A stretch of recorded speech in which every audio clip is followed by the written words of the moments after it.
छाप तिलक सब छीनी रे मोसे नैना मिलई के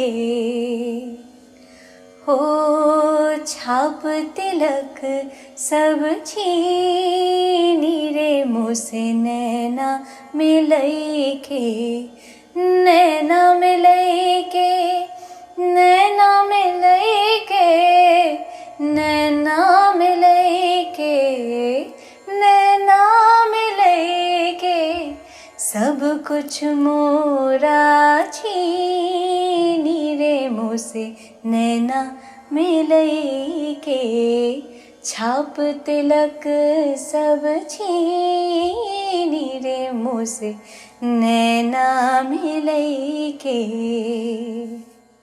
You have snatched away all traces of me with just one glance of your eyes. That's just a bit of summing up the lyrics. Love so pure, so sublime, glances of which we get only in shairis or Sufi nazms. Verses like these, songs like these surpasses time, ages and borders. Chhaap Tilak is a ghazal written and composed by Amir Khusro, a 14th century Sufi mystic in popular Western Indian language Braj Bhasha. Due to the resonance of its melody and mystical lyrics, it is frequently heard in Qawwali concerts across South Asia. Chhaap Tilak Sab Chheeni is considered as Amir Khusro's most known kalam. Kalam is basically a penned version of his imagination of devotion and the joy of oneness with the Eternal One. This poem has been sung in Qawwali format by notable Pakistani and Indian qawwals. And for this episode, my dearest childhood friend Srijoni very happily obliged to sing this rendition in her mesmerizingly sweet voice. She is one of my closest friends and I can't thank her enough for this beautiful addition to Ohh Folk.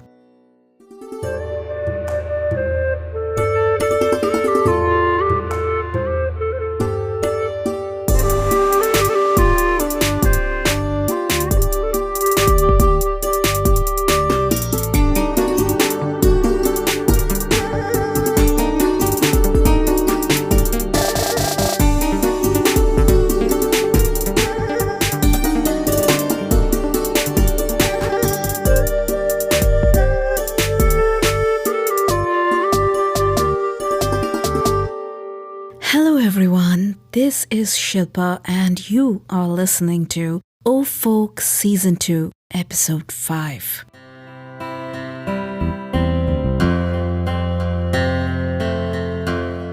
How are you guys? Hope you all are doing great and spending an amazing festive season with your friends and family. First off, apologies. This episode took some time. Actually, quite a bit of time to be honest.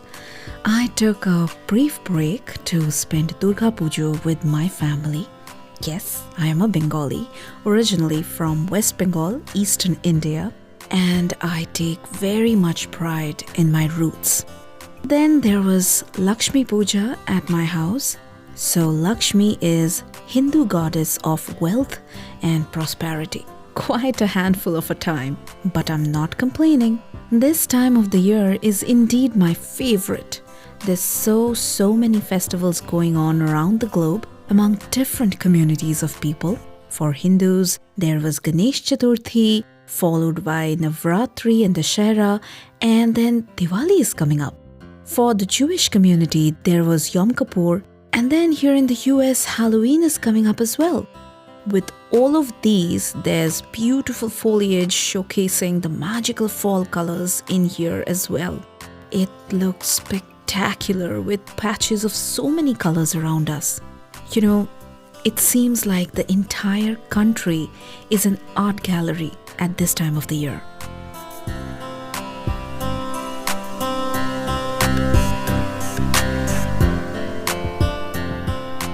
Today, we started our episode with an amazing ghazal which has charmed and connected music lovers around the globe. Most importantly, songs and poetries like these have connected countries like India and Pakistan.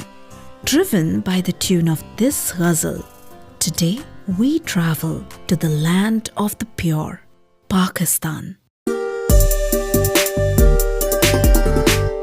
Pakistan, officially the Islamic Republic of Pakistan, is a country in South Asia, bordered by India, Afghanistan, Iran and China.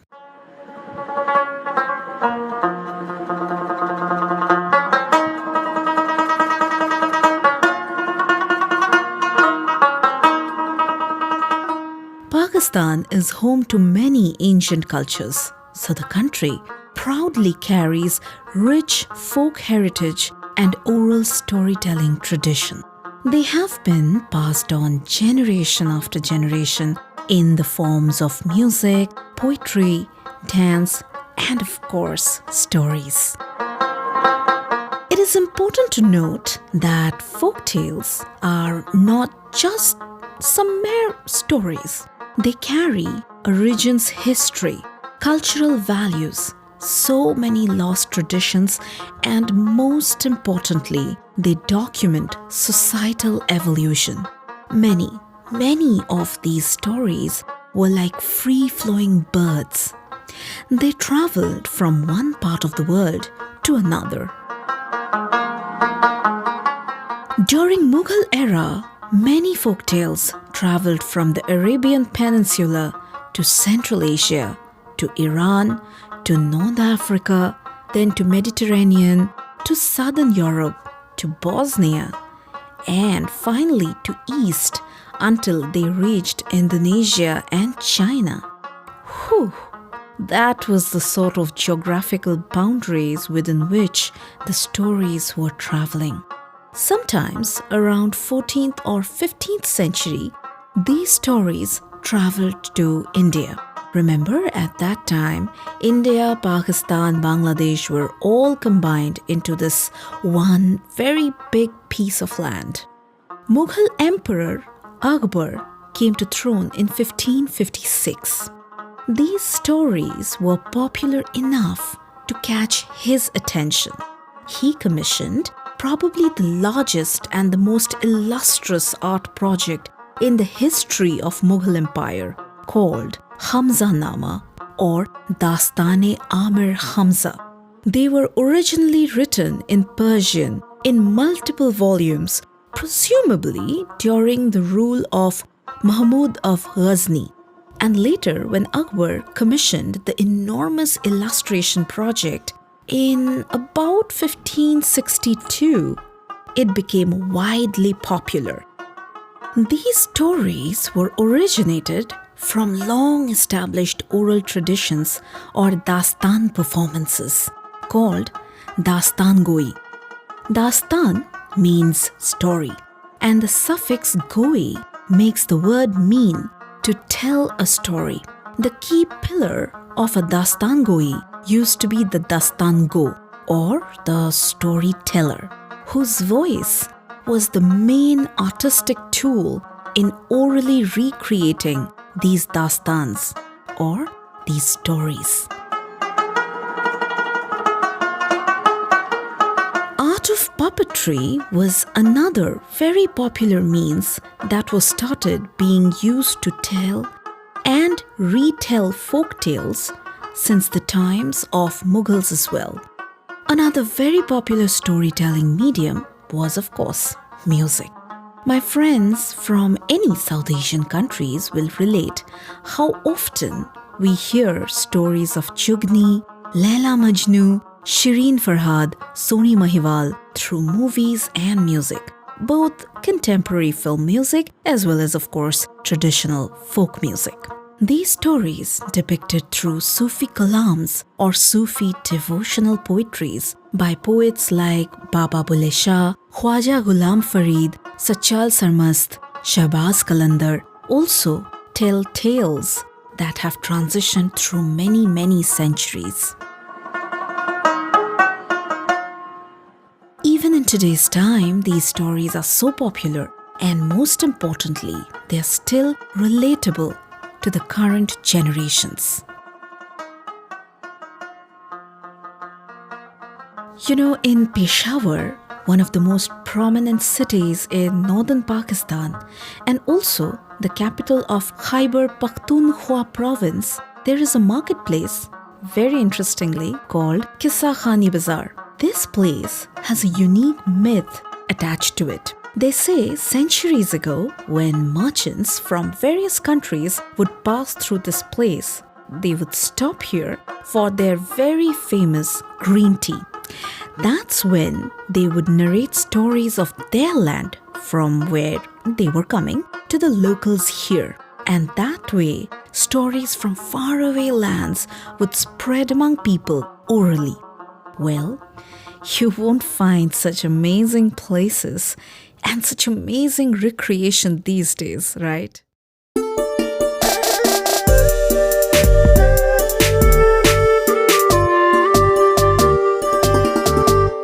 Speaking of amazing places and speaking of Khyber Pakhtunkhwa, there is a beautiful mountain lake there called Saiful Maluk, located in the Manshera district of Khyber Pakhtunkhwa. This picturesque lake is situated at the northern end of Kagan Valley in the Saiful Maluk National Park. This is one of the highest and most beautiful lakes in Pakistan. Now, why am I talking about this lake? Well, today's very special story is about this lake. To be specific, it is about the legend, the myth revolving around this place and a fascinating tale born in this beautiful clear waters.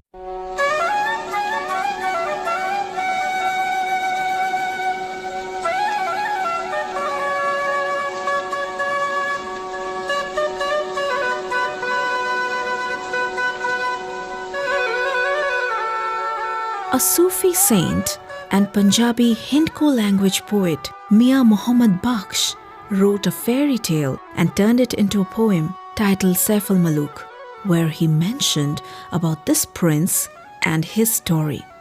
This lake is named after an Egyptian prince, Saiful Maluk, who fell in love with the fairy princess Badr al-Jamal at this lake.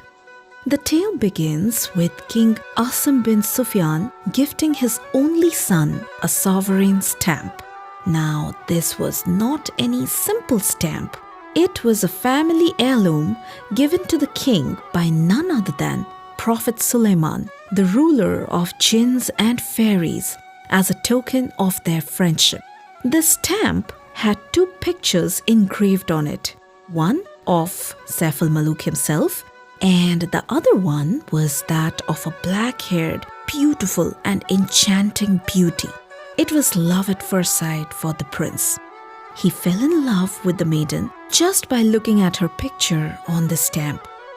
The king immediately ordered his soldiers to search for that maiden, but she couldn't be found. One night, the beauty appeared in Maluk's dream. In his dream, he came to know that she was a fairy. So he left the kingdom, his wealth, and started traveling in search of his love. He traveled for many years.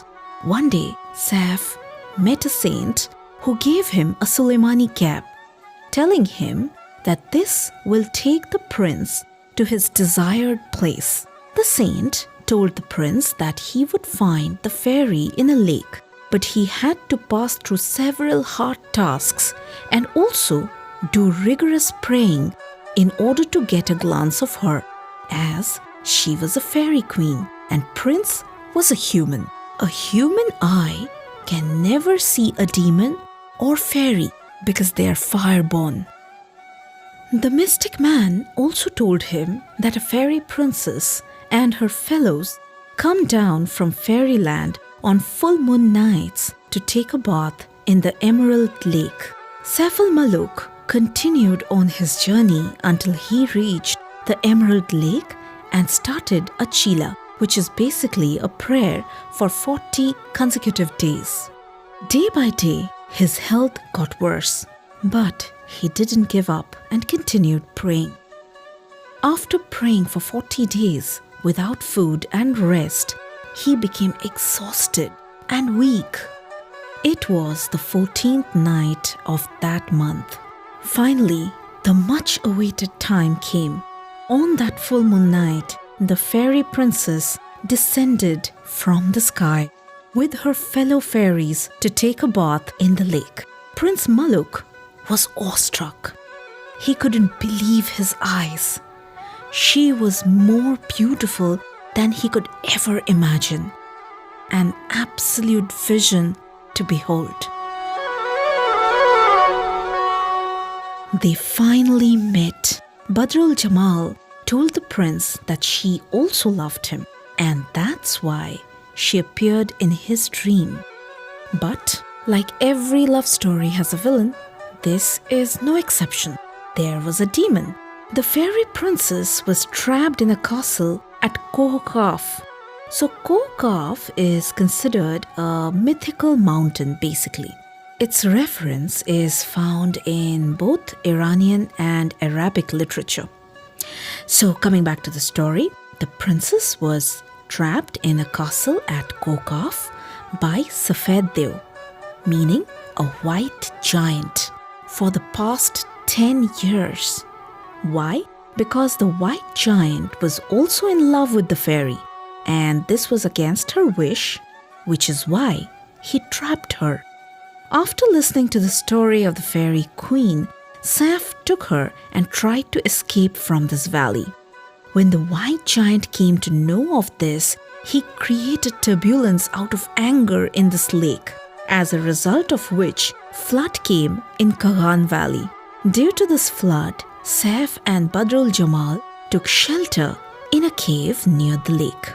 They were able to defeat the giant finally and got happily married to each other.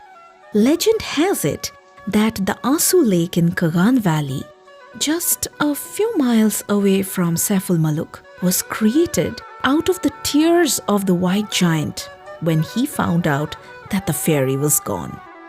According to the classic fable, the prince and the fairy queen still lives on to this date in that cave and dance above the water surface on the 14th night of every lunar month. In fact, that's why many go there during the night for camping.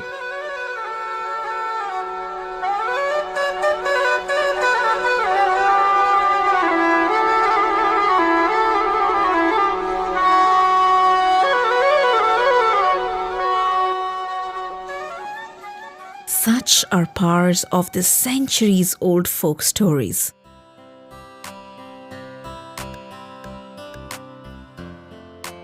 They still live through so many historic places, people, food and culture.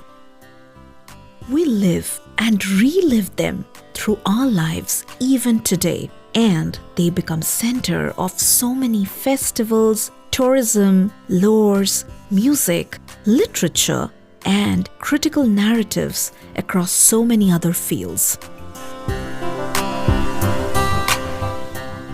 Like many South Asian countries, Pakistan has a very rich and many centuries-old historical legacy. Pakistan is known for their diverse culture, languages and dialects, amazing food, art and literature, and of course, music. But the list is not over. Besides these, there are so many amazing global contributions that Pakistan has given to the world.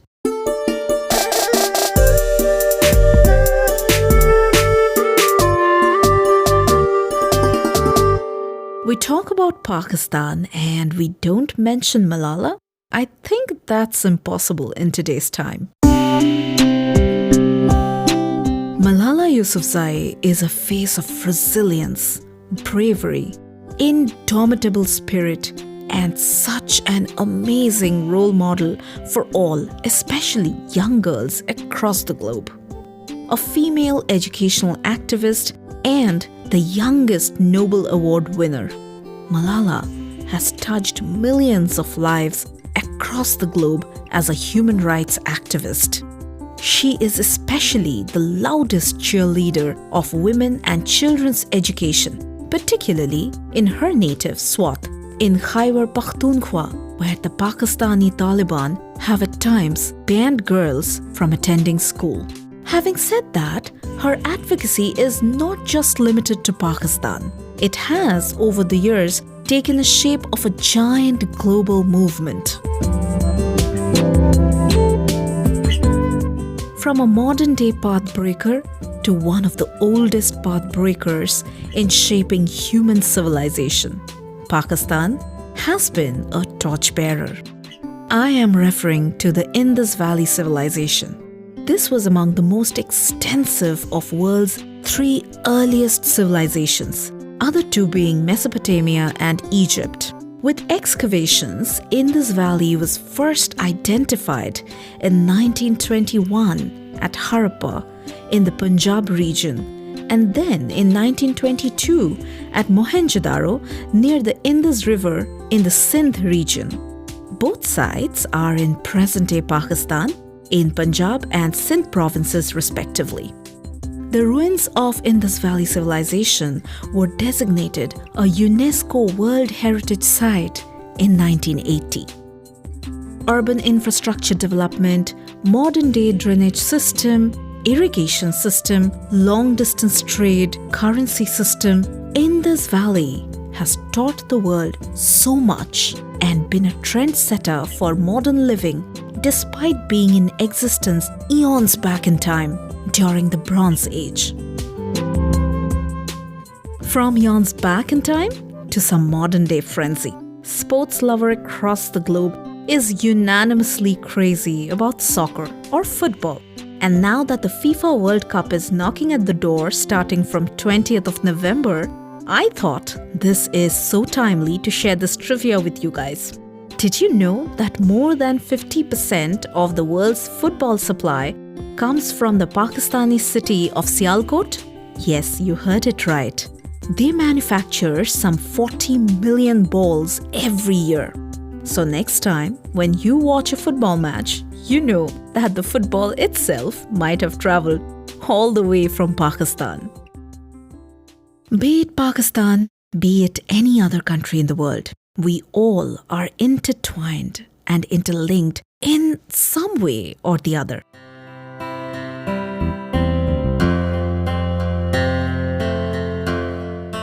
It's impossible to ignore these connecting dots. So, better we learn more about each other, embrace each other's cultures, and try to know more about the rich heritage that each country brings with themselves.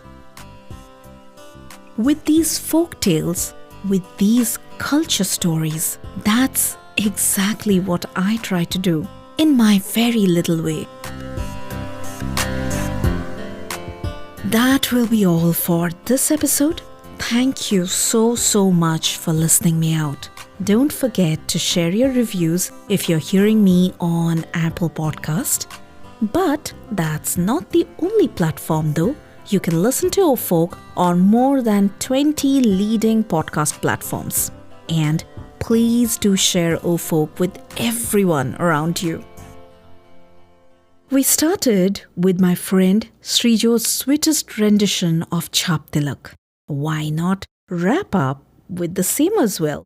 After all, it's a very common South Asian tradition to end a dawat or a special feast with something sweet. So, here's bidding goodbye on this sweetest musical note. And until we talk again next time, take very good care of yourself and your loved ones and stay well. Khusro निजाम के खुसरो निजाम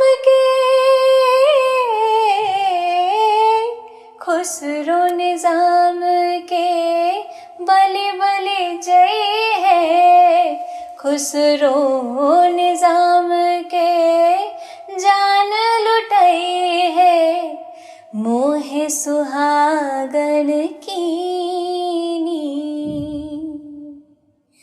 ओ मोहे सुहागन कीनी रे से नैना मिलई के छाप तिलक सब छीनी रे मुँह से नैना मिलई के